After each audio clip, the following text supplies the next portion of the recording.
Hey y'all, welcome back or welcome for the first time, doesn't matter. I'm still BrittReacts, and today we're going to react to something that has been viral for like the last week, and I simply don't know why. I don't know why we're here, but we are. This is a scientist settling the viral 100 men versus gorilla debate. Let's see what he has to say.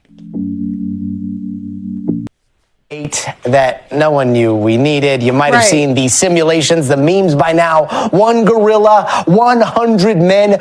Who would win in a fight? The internet has a lot to say. Right. Gorillas aren't built for long fights. They're like sprinters. They explode for about a minute and then they gas out hard. Man, I'm taking that gorilla. Do people know how big them silverback gorillas are? Surround it, distract it, get on it, you know what I mean? How are you going to kill it? I haven't heard one logical response or explanation because obviously no tools are allowed. If we have 100 men out there who are willing to Why are we give me the men. 100 men versus... What? Like, this is the funniest thing about our society because of social media. It's like any and everyone can give their opinion on any and everything, no matter how ridiculously ludicrous it is. Like, who proposed this question? Because now everyone is a gorilla specialist.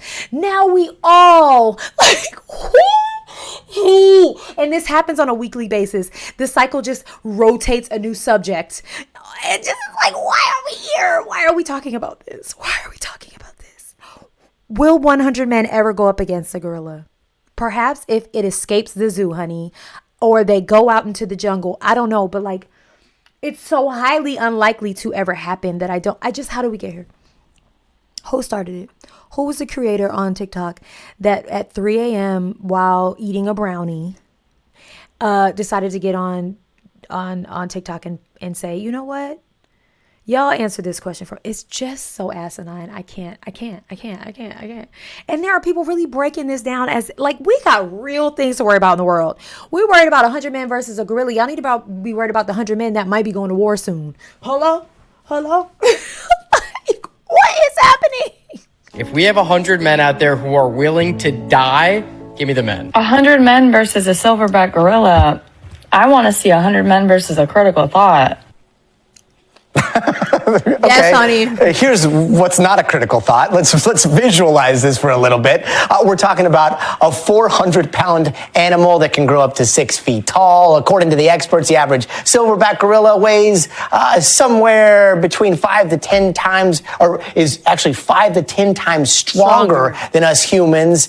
And just like a lot of you are guilty of out there, mostly guys, we have spent way too much time today thinking about all of this, to the point that we actually created a very unofficial Stay Tuned Now poll at work with like 63 to 38% split amongst our team. 63% going to the gorilla. But what do the experts say? Our next guest has over 2 decades of experience studying and researching gorillas. Now we had to go out and find an expert and pay him to break down this high thought. This was a very like, I'm high. Here's a scenario. What do y'all think? Now we're paying scientists. Say our next guest has over 2 decades of experience studying and researching gorillas. Thank you so much for indulging with us here, Dr. Tara Stoinski. I know this is a weird conversation, and I want to say so much that weird this as it is unnecessary. This is a dumb conversation, and I'm hoping we can talk about way more pressing matters in a second. But can you just settle this for us real quick? Like, if 100 normal, unarmed guys got into a fight with one gorilla, how would it go? Well, it's a very interesting question, and it's been super fun to see how much it has engaged people on the internet. I talk about gorillas all day long, so I love that other people are talking about them as well. I don't think there's a definitive answer, but I have to say that I would be on the side of the humans in this case. Gorillas come to this with, a ton of power, all that upper body strength. You can see them here kind of just smashing people right and left. They've got incredible draw strength. But I think the sheer number of humans that they would be up against, and the fact that humans could hopefully coordinate their behavior, tag team, take a little bit of a rest while the gorilla would just be going full steam the whole time, would really put the advantage in for the humans. Yeah, I mean. All right, fair enough. But listen, what caught my eye more than anything is that why did they make the humans robots? Y'all, they're trying to tell us something. They're trying to tell us something.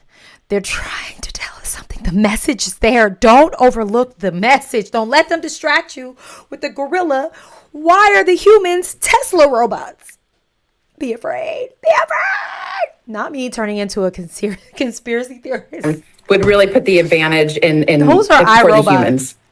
Yeah, I mean, like the fact that we can all communicate and I guess kind of critically think would give the advantage to the humans. And also, like, if I was in that fight and I was one of those guys and I saw somebody get mauled, I would probably run the other way, which would give the advantage to the gorilla there. But jokes aside, like, I don't know. We have fun thinking about this, or guys do for some reason. And yet the saddest part of all this is when you think about man versus gorilla and like what's already gone wrong with gorillas being so endangered and how that's happened historically. Like, if these hypothetical men decided to go to therapy instead of fighting gorillas, what kind of world do you think we might share now with gorillas? Yeah, that's a really great point. I think the fight that we're talking about here is a little bit misguided because really gorillas are in a fight and they're in a fight for their survival. So they are considered critically endangered in the wild. So the next level after that is extinction in the wild. So definitely the fight. I did not know that. See, this is what I'm saying. We're putting all our energy talking about fighting a poor gorilla and they need our help. We need to be fighting for them. That's so sad. I also like, I guess I never really knew like the tiers, like how they title into endangerment. You know what I mean? Like in extinction. I'm sorry. That's really sad. I'm glad that they took this very silly moment and took time to shed light on it because, like, again, I didn't realize. I guess I could have guessed it, but I didn't realize it was that bad. That's so sad. Look how precious wild. they So the are. next Look at level that. after that is extinction in the wild. So definitely the fight that they're in is for their survival on the planet. And you know what I'm really hoping is I love seeing how engaged people are about gorillas. I mean, they've played a big part in our mythology and our movies. People are clearly fascinated by them, which is wonderful. And so taking that fascination and maybe turning it into action for gorillas so that they have a future on the planet, you know, is a great outcome potentially of this conversation. Agreed. Dr. Tara Stoinski, thank you so very much for that perspective. And hopefully we can get along with our hairy cousins there. Thanks for watching. Stay updated about breaking news and top stories on. All right. Yeah, I think that was great. All right. Let me know what your thoughts are. Could 100 men win versus one gorilla? Do you think the scientist, Dr. Tara, was correct? Did you get all into this on Twitter and stuff? It's been like all over my feed, and when it popped up on my YouTube For You page, I knew I had to react to it. I'm like, all right, the time is now. I think it's a fun, light conversation in light of everything that we're all dealing with on the daily basis. But in all seriousness, God bless the gorillas. And if there is anything you can do it. Go save the gorillas. All right. I love you guys. Go and have the day you deserve. Bye.